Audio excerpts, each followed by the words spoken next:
Welcome बच्चों। जैसे हमारा चैप्टर चल रहा है वेक्टर्स, उसमें 5.2 एक्सरसाइज है और उसमें से अब क्वेश्चन नंबर 3 और क्वेश्चन नंबर 9 को देखने वाले हैं। ठीक है, तो चलो यहाँ पर देखो क्या कहा उन्होंने। यहाँ पर हम हेडिंग डाल देते हैं आंसर्स की। ठीक है, चल देखो क्वेश्चन नंबर 3 जो है आपके पास क्या कहा, देखो if the points A B and C are collinear. ठीक है, उन्होंने points A B C collinear दिए, तो पहले हम इसके पोजीशन वेक्टर ले लेते हैं।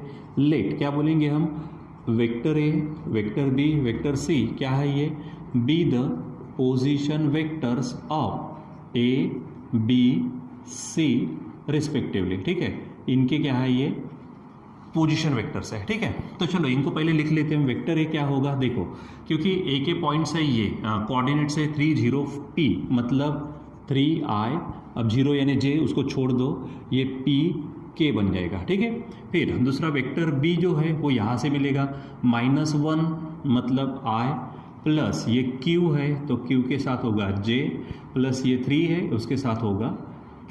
ठीक है, और वेक्टर c जो है ये है -3, तो इसको लगा देंगे i, प्लस 3 इसको लगा देंगे हम, देखो ये 3 के साथ में लगा दो j, और क्योंकि 0 है तो k लगाकर फायदा नहीं है। ठीक है, चलो ये ए बी सी भी हो गया।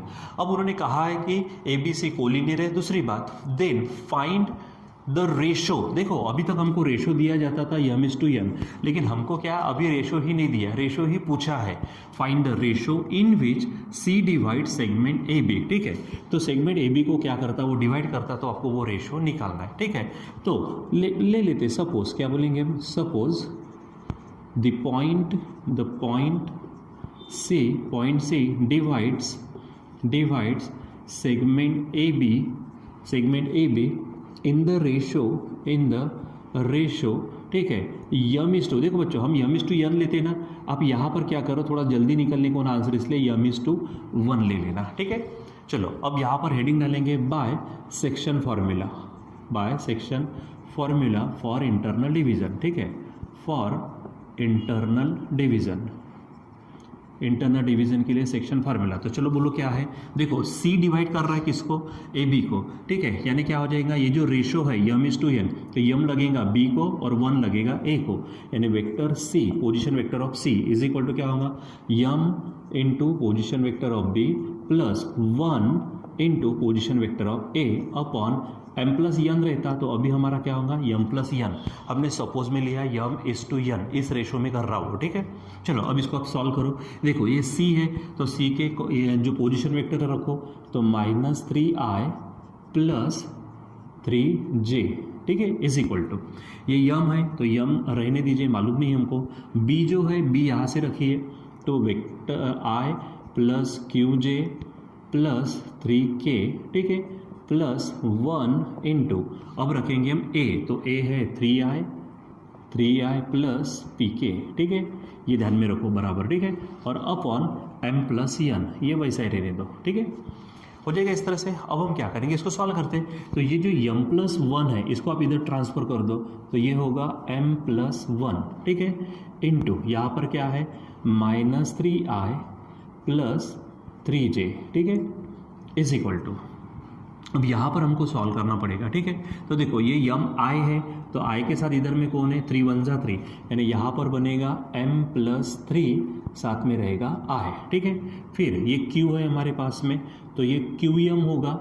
ठीक है, प्लस qm, और इधर में q है ही नहीं। ठीक है, तो आप सीधा qm यहाँ पर बोलेंगे qmj। ठीक है, फिर आगे बढ़ते हैं, यहाँ पे 3 × m, यानी ये बनेगा 3m। ठीक है, और प्लस देखो k के साथ है, इधर में भी p है, तो यहाँ पे k हो जाएगा ऐसा। ठीक है, चलो अब हम क्या करेंगे, यहाँ पर इसको थोड़ा सॉल्व करते हैं।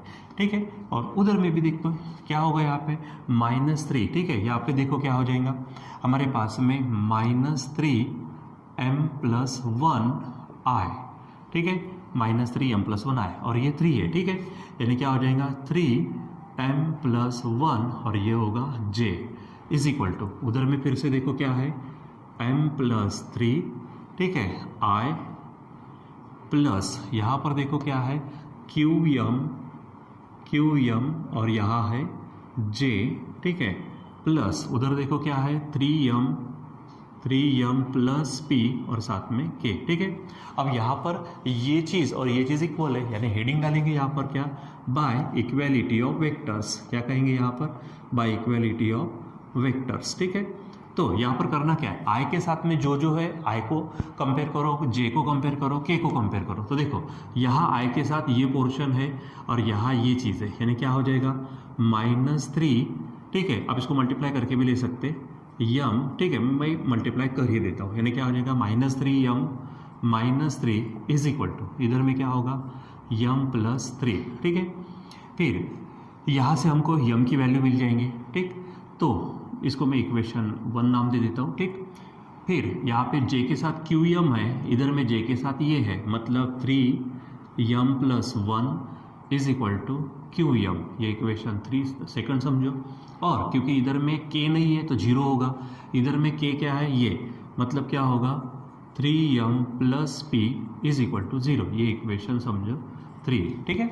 चलो अब काम करते फ्रॉम 1, यानी क्या हेडिंग डालेंगे हम, फ्रॉम 1। देखो यहाँ पर ये होगा -3m के पास ये m आएगा तो -m, उधर में ये 3 है, ठीक है, ये 3 उधर जाएंगे, मतलब 3 + 3 होगा। सॉल्व करेंगे तो ये क्या बन जाएगा, ये होगा हमारे पास में -3m और ये m इधर में आए तो ये बन जाएगा हमारे पास में -4m, ठीक है, इज इक्वल टू, यहाँ पर इधर में देखो 3 + 3, तो 3 + 3 कितना बन जाएगा हमारे पास में 6 हो जाएगा, ठीक है। एक मिनट बच्चों, ठीक,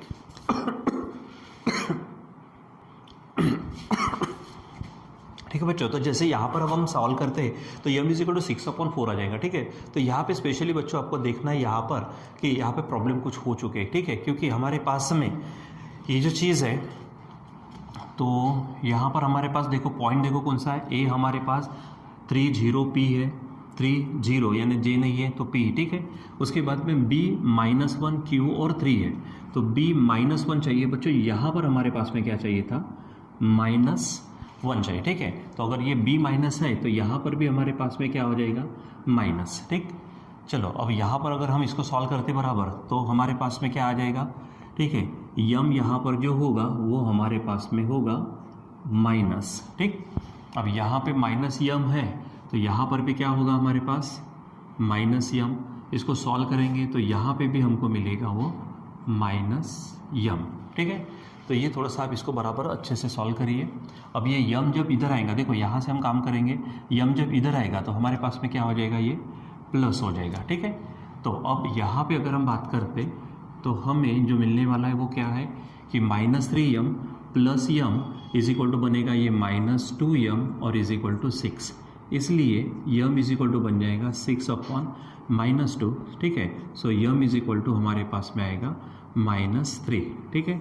तो यहाँ पर इसको थोड़ा सा हम क्या कर लेते, चेक कर लेते, ठीक है, क्योंकि हमारे पास में m/n जो रेशो आएगा तो -3:1, ये थोड़ा सा डाउटफुल लग रहा है, तो हम इसको चेक कर लेते, ठीक है।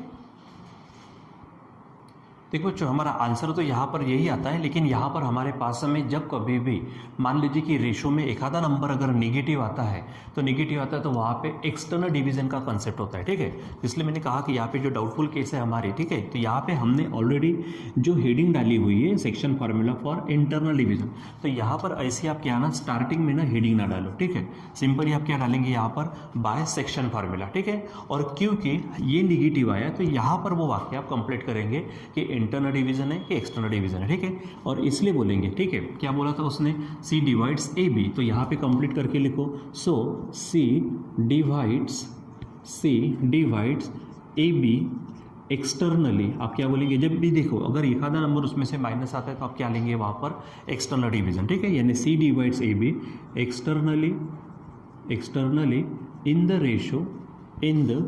रेशो, ठीक है। रेशो में लेते समय वहाँ पर नेगेटिव लेने की जरूरत नहीं है, m/n था, ठीक है, तो यहाँ पर m/1 था, ठीक है, जो हमको देगा m की वैल्यू आप 3:1 लिखेंगे यहाँ पर, ठीक है। जब एक्सटर्नल डिवीजन यानी नेगेटिव आता तो वो एक्सटर्नल डिवीजन के लिए आता, ठीक है। तो यहाँ पर हेडिंग नहीं देना, बस इतना आपको ध्यान में रखना है, ठीक है। चलो अब उसी में हमारे पास में क्या है, और एक क्वेश्चन है जिसमें P और Q की वैल्यू निकालना है, ठीक है। तो चलो वहाँ पर हेडिंग डाल देते हैं, पी और क्यू की वैल्यू निकालने के लिए। अब देखो यम की वैल्यू क्या है, देखो ये तो लिखने के लिए हो गया, लेकिन यहाँ पर जो यम की वैल्यू -3 है उसी का इस्तेमाल करके काम करेंगे। तो पुट क्या बोलेंगे, put m is equal to -3 in equation second. ठीक है, तो यहाँ पे देखो सेकेंड में ये 3 है हमारे पास, यहाँ पर यम की वैल्यू रखेंगे -3 + 1 इज इक्वल टू हमारे पास है q इंटू -3। इसको सॉल्व करेंगे तो ये बनेगा देखो -3 + 1 मतलब -2 हमारे पास में क्या है कि -3 + 1 ये -2 हो जाएगा, -2 3 -6 इज इक्वल टू इधर में -3q, इसलिए q is equal to -6 upon -3। So finally q is equal to क्या आ जाएगा, 3 2 6 और माइनस माइनस कैंसिल। ठीक है, अब यही वैल्यू हम क्या करेंगे, इक्वेशन 3 में रखेंगे। ठीक है, यानी पुट क्या बोलेंगे हम, यम is equal to -3 in equation third. ठीक है, तो यहां पर देखो ये 3 है इनटू ये 3, यम की वैल्यू -3 रखेंगे यहां पर हम, और plus p is equal to 0। ठीक है, ये 3 3 का क्या बन जाएगा हमारे पास में 9, लेकिन -9 plus p is equal to 0। So finally p is equal to -9 उधर जाएगा तो +9, यानी यहाँ पर p और q की वैल्यू भी हमको मिल जाती है। ठीक है, तो इस तरह से आप इसको सॉल्व करेंगे। अब देखते हैं क्वेश्चन नंबर 9। देखो क्या कहा उसने, if vertices of triangle are A and B, देखो ए और बी दिया और सेंट्रोइड दिया है। ठीक है, ये then find the coordinates of the third point. ठीक है, सो हमारे पास में ट्रायंगल एबीसी है जिसमें से ए और बी के वर्टेसेस दिए और सेंट्रोइड के वर्टेसेस दिए। ठीक है, और पॉइंट सी यानी थर्ड वर्टेक्स यानी कौन बचेगा, पॉइंट सी बचेगा। ठीक है, तो उसको निकालना है आपको। ठीक है, तो क्या बोलेंगे, लेट क्या बोलेंगे हम, vector A, vector B, vector C और सेंट्रोइड के लिए वेक्टर जी। ठीक है, ये क्या है, be the position vectors of point A, B, C और जी रिस्पेक्टिवली। ठीक है, रिस्पेक्टिवली यहाँ पर ये शब्द डालेंगे। अब जी इसमें क्या है, पहले तो ये ए लिख लेते हैं। ठीक है, अब देखो बराबर देखना, क्योंकि जब भी हमारी थोड़ी गड़बड़ी हो गई थी तो ए हमारे पास में देखो क्या है 3 1 4, तो यहाँ पर आप लिखेंगे 3 1 1 मतलब सिंपली जे और +4। ठीक है, तो 4 के होगा। ठीक है, फिर वेक्टर बी लिखो यहाँ पर, क्योंकि बी भी दिया हमको, -4 5 -3 -4i +5j -3k। ठीक है, और साथ में कौन दिया है, जी दिया है, तो जी के पोजीशन वेक्टर लिखेंगे हम। ठीक है, क्या है -1 2 1 यानी -i +2j +k। ठीक है, और हमको निकालना किसको है, कोऑर्डिनेट निकालने सी के। ठीक है, तो हम देखते हैं अब यहाँ पर जी क्या कहा उसने, सेंट्रोइड कहा। देखो वहाँ पे as G is the centroid of triangle ABC. तो हम क्या करेंगे, बाय सेंट्रोइड फार्मूला यूज करेंगे। ठीक है, सेंट्रोइड फार्मूला। ठीक है, सो चलो सॉल्व करते हैं। सेंट्रोइड फार्मूला क्या देता है आपको, centroid formula vector G is equal to vector P plus vector A plus vector B plus vector C upon 3। ठीक है, चलो अब यहाँ पर क्या करेंगे, हम वैल्यू रखते हैं। वेक्टर जी देखो हमारे पास वेक्टर जी क्या है, -i +2j +k। ठीक है, ये फिर वेक्टर ए यहाँ पर मिलेगा आपको, वेक्टर ए तो ये है हमारे पास में 3i +j +4k। ठीक है, प्लस वेक्टर बी है यहाँ पर -4i +5j -3k। ठीक है, और प्लस सी नहीं मालूम क्योंकि उसी को निकालना है, और ये हमारे पास 3 है। ठीक है, चलो अब हम क्या करते हैं, 3 से इधर मल्टीप्लाई करते हैं, तो -3i +3 2 6 होगा यहाँ पर, j +3k। ठीक है, इज इक्वल टू यहाँ इन दोनों को सॉल्व करते हैं, 3i और ये बन जाएगा, देखो 3 -4 यानी -1 आएगा, -1i। ठीक है, j है 5j यानी 6j +4k है -3k यानी 1k आएगा, सिंपली ये। ठीक है, और प्लस वेक्टर सी। अब आपको वेक्टर सी चाहिए तो इसको इधर ट्रांसफर करो, यानी क्या होगा, -3i +6j +3k। ठीक है, इसको पूरा का पूरा इधर ट्रांसफर करेंगे तो माइनस क्या होगा, -i +6j +k।